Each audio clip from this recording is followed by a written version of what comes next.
Hello' students, আজি লৈ আহিছোঁ 11 ফেব্ৰুৱাৰীৰ দিনা হ'বলগীয়া এইচ এছ ফাইনেল 2026ৰ ইংলিছৰ কুৱেশ্যন পেপাৰটোৰ এটা most important questions job application. তোমালোকে সকলোৱে জানা এইচ এছ ফাইনেলত জব এপ্লিকেশ্যন আহি থাকে আৰু 10 নম্বৰ থাকে।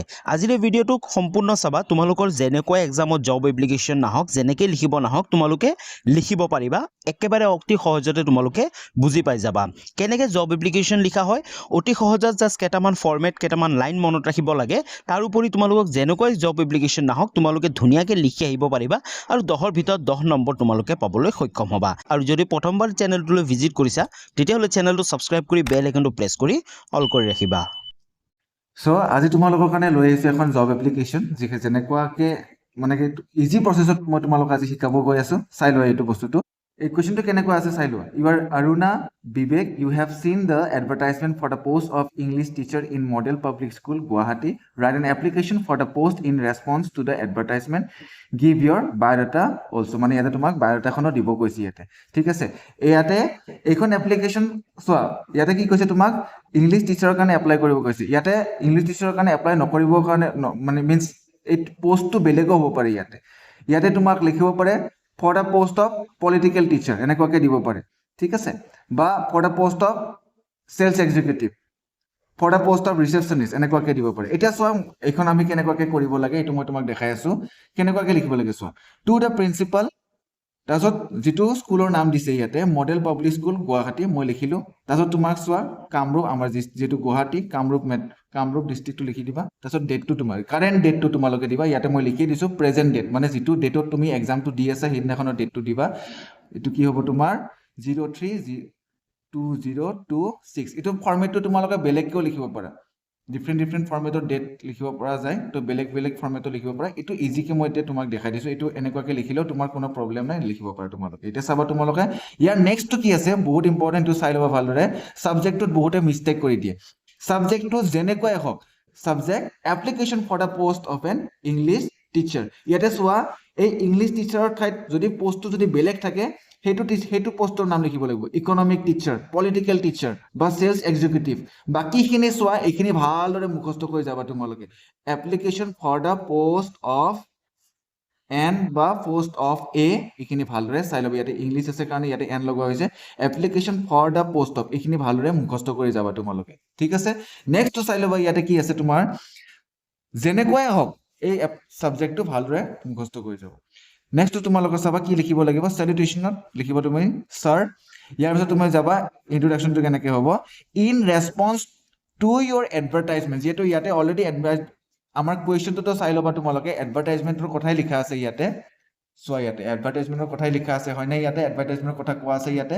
চ' ঠিক তেনেকুৱাকৈ ইয়াতে লিখিব লাগিব আমি, sir in response to your advertisement in the Assam Tribune. চোৱা ইয়াতে যদিও ইয়াত আমাৰ কুৱেশ্যনটোত কোনো ধৰণৰ নিউজ পেপাৰৰ নাম লিখা নাছিলে, বাট আমি ইয়াতে নিউজ পেপাৰৰ নাম আমি লিখিব পাৰোঁ। ঠিক আছে, তো লিখিবা তুমি in response to your advertisement in the Assam Tribune. তোমালোকে লিখি লোৱা পাৰা, যদি ক'ৰবাত তোমালোকে লিখি থৈ দিবা, বা এইটো এটা স্ক্ৰীনশ্বট এটা উঠাই ল'ব পাৰা।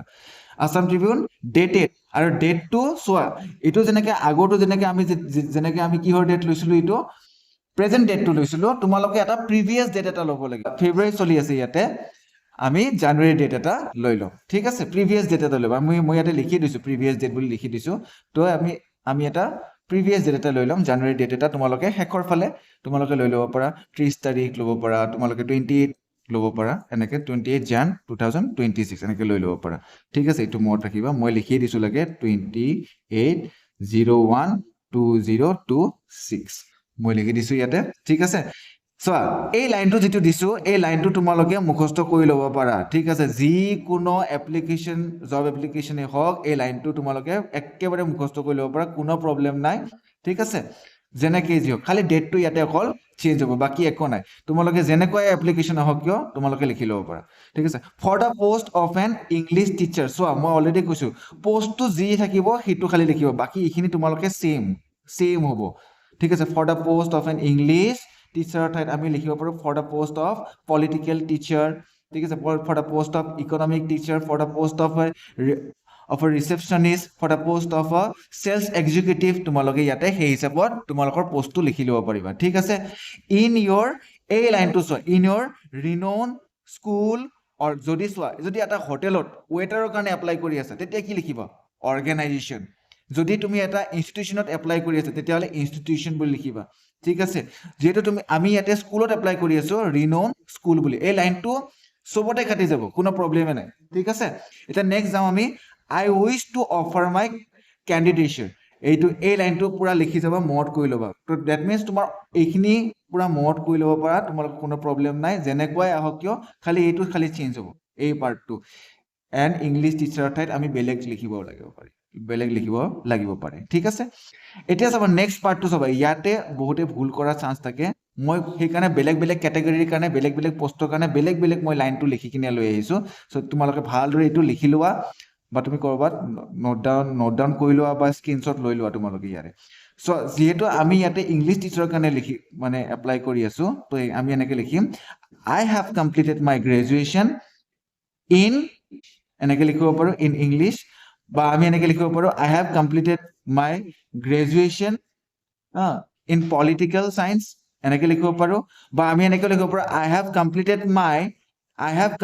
মাই MA in English in political science এই গ্ৰেজুৱেশ্যনটো নিদি পেলাই তুমি ডাইৰেক্ট MA লিখি দিব কোনো প্ৰব্লেম নাই ঠিক আছে কাৰণ তোমাৰ হায়েষ্ট ডিগ্ৰী যিটো আছে সেইটো লিখি দিলে কোনো প্ৰব্লেম নাই ঠিক আছে বুজি পালা তোমালোকে এতিয়া চাবা তাৰপিছত যিটো ছাবজেক্ট মই ক'লো নে in English in political science এনেকৈ লিখি দিলে হ'ল ঠিক আছে ইয়াৰ পিছত চোৱা ফৰ এক্সাম্পল তোমালোকে এপ্লাই কৰি আছা চেলছ এক্সিকিউটিভৰ কাৰণে তেতিয়া কি কৰিবা ছাৰ বহুত প্ৰব্লেম হৈ যাব চেলছ এক্সিকিউটিভৰ কাৰণে তেতিয়াতো তোমালোকে কি ষ্ট্ৰীম চিলেক্ট কৰিবা বা কি কোৱালিফিকেশ্যন চিলেক্ট কৰিবা সেইটোৰ কাৰণে তুমি লিখিবা I have completed my graduation in commerce stream তাৰপিছত আহি আছোঁ মই বুজাই আছোঁ তাৰপিছত কি লিখিবা বা তাৰপিছত তোমালোকক ধৰি লোৱা কিবা এটা বেলেগ দিলে বা মেথছ টিচাৰৰ কাৰণে এপ্লাই কৰিব দিছে তেতিয়া কি কৰিবা মেথছ টিচাৰৰ কাৰণে এপ্লাই যদি কৰিব দিছে I have completed my BSc MSc from ইয়াতে চাবা এই গ্ৰেজুৱেশ্যন লিখি পেলাই বা কমপ্লিটেড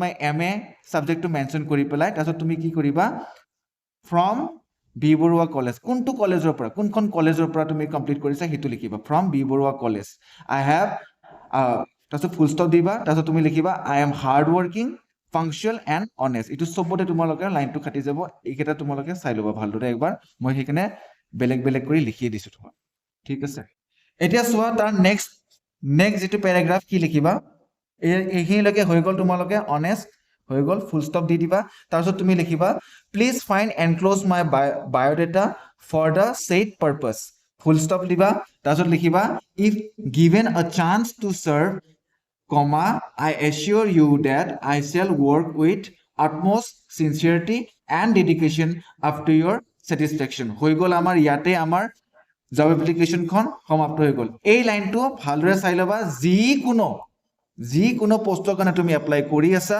তুমি এইটো লাইন লিখি দিব পাৰা মই অলৰেডি তোমালোকক কৈছোঁ কি মনত ৰাখিব লাগিব আৰু কি তোমালোকে চেঞ্জেছ কৰিব লাগিব কি তোমালোকে মানে মনত ৰাখিব লাগিব এইটো তোমালোকক অলৰেডি জনাই দিয়া হৈছে তো তোমালোকে প্লিজ এইখিনি বস্তু ভালদৰে চাই ল'বা আৰু এই লাইনটো কমপ্লিটলি মনত ৰাখি যোৱা চ' ডেট তোমালোকে এক্সামত ভাল মাৰ্ক আনিব পাৰা ইয়াৰ পিছত চাবা তোমালোকে কি কৰিব লাগিব থেংকিং ইউ ঠিক আছে yours faithful কুৱেশ্যনত নামটো অৰুণা দিছিলে আৰু বিবেক দিছিলে তো সেই হিচাপত তোমাৰ নামটো লিখি দিবা ইয়াতে অৰুণ কুৱেশ্যন পেপাৰত তোমাৰ যি নাম থাকিব সেইটো লিখি দিবা ইয়াতে ঠিক আছে অৰুণা যদি ল'ৰা হোৱা তেতিয়াহ'লে কি লিখিবা বিবেক লিখি দিবা ইয়াতে ঠিক আছে হৈ গ'ল তোমালোকৰ ইয়াতে জব এপ্লিকেশ্যনখন ইয়াতে শেষ হৈ গ'ল ইয়াতে ঠিক আছে এতিয়া আমি আহিছোঁ বায়োডাটাখন কেনেকৈ তোমালোকে লিখিবা চোৱা বহু ষ্টুডেণ্টে অকল এপ্লিকেশ্যনখন লিখি পেলাই থৈ দিয়ে বায়োডাটাখন মেনশ্যন নিলিখে বা বায়োডাটাখন ভালদৰে নিলিখে তো সিহঁতে কি কৰে তাত সিহঁতৰ মাৰ্কে নাপায় তো সেইকাৰণে তোমালোকক মই ভালদৰে কৈছোঁ কি বায়োডাটাখন কেনেকৈ